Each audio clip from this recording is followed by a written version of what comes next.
Seguro viste al MD-11 como una bestia imponente de 3 motores. Pero entonces llegó la gran pregunta: si era tan poderoso, tan avanzado y tan caro, ¿por qué prácticamente desapareció del cielo?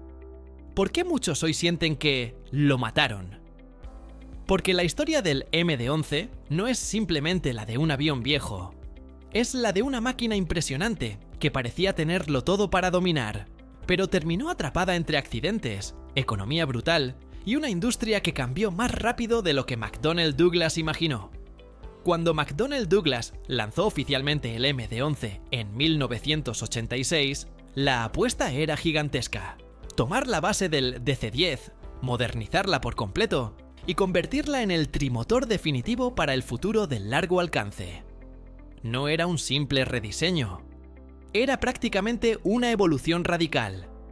Primer vuelo en 1990.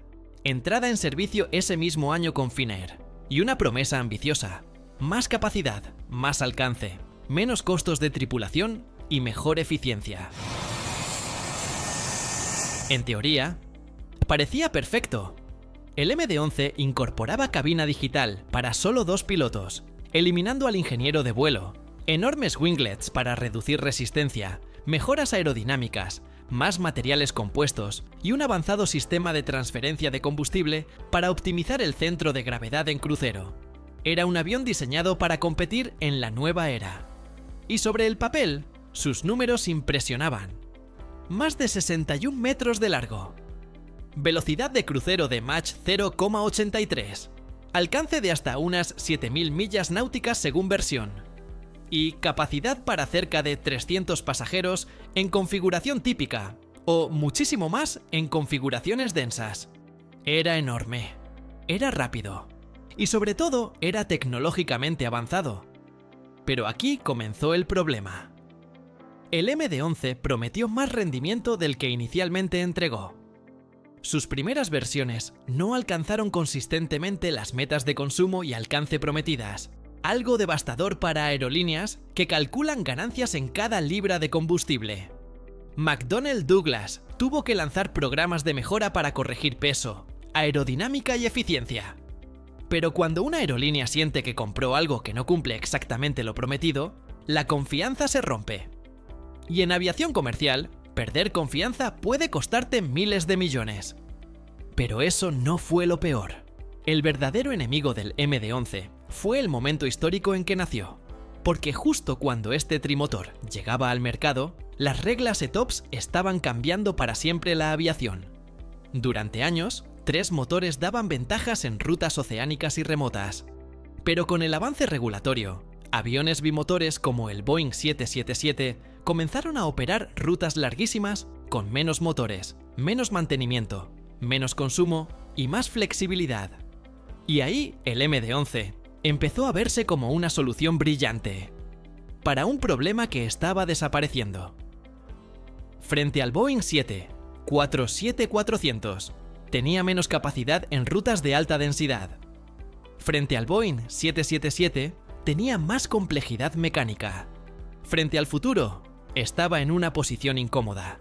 Era demasiado pesado para ser el rey económico, demasiado complejo para ser el favorito de la nueva generación. Ahora es que viene lo bueno, porque mucha gente piensa que el MD-11 desapareció porque era un mal avión, y no. Como avión, era impresionante. Delta lo presentó como su gran insignia intercontinental de los años 90. KLM, Finnair, Japan Airlines y otras grandes aerolíneas lo usaron seriamente en rutas internacionales. Su cabina podía sentirse espaciosa, silenciosa y premium para la época. Era una máquina sofisticada, poderosa y visualmente inolvidable. Pero en este negocio, ser impresionante no basta. Tienes que ganar dinero mejor que los demás. Y ahí el 777 cambió el juego. Con 2 motores, mejor economía operacional y una flexibilidad brutal, el 777 terminó ocupando el espacio exacto que el MD-11 quería dominar.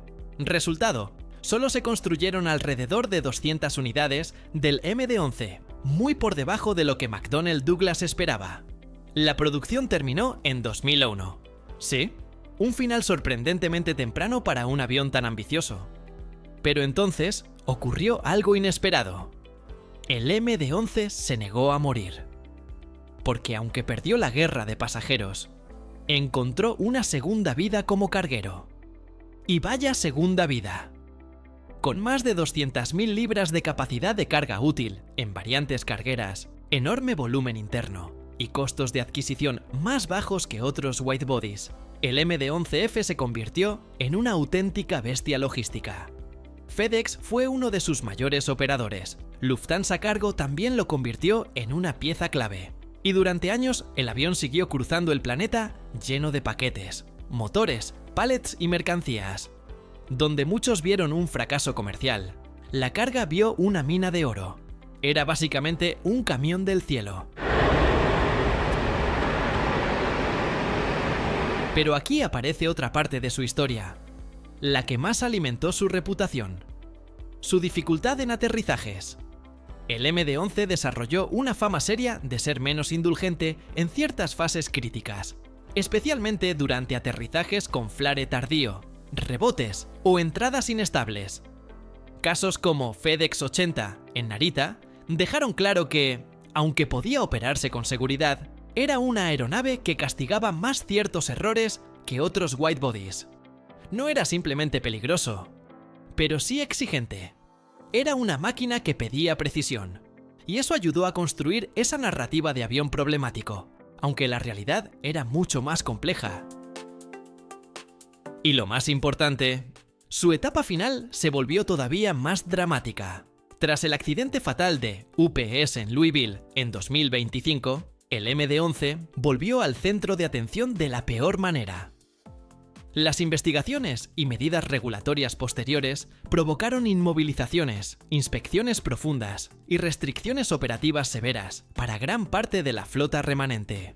En términos prácticos, esto dejó a muchos MD-11 en tierra, mientras se revisaban cuestiones críticas de aeronavegabilidad y seguridad estructural en una flota ya envejecida.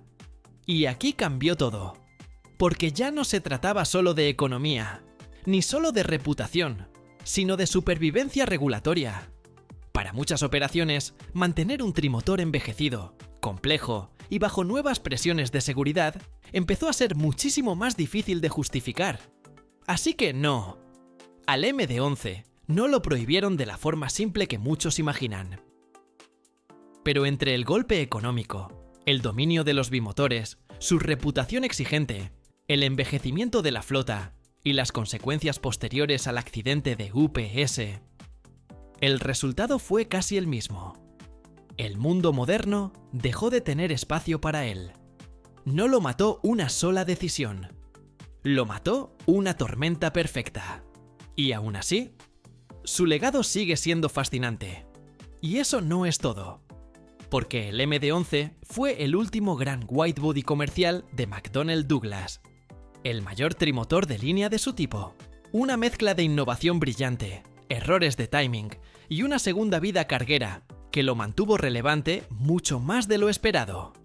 Hoy, cuando ves un MD-11 estacionado, inmovilizado o retirado, no estás viendo simplemente un avión viejo. Estás viendo el símbolo de una transición brutal en la aviación. Una máquina diseñada para dominar justo antes de que las reglas cambiaran para siempre. Un gigante elegante, una bestia poderosa y uno de los recordatorios más claros de que en aviación a veces no desaparece el avión menos capaz, sino el que llegó justo cuando el futuro decidió cambiar de dirección. Y eso no es todo. Hay historias y curiosidades que nunca dejan de sorprender, como este video que te muestro en pantalla. Entra a verlo para que aprendas más curiosidades sobre el mundo de la aviación.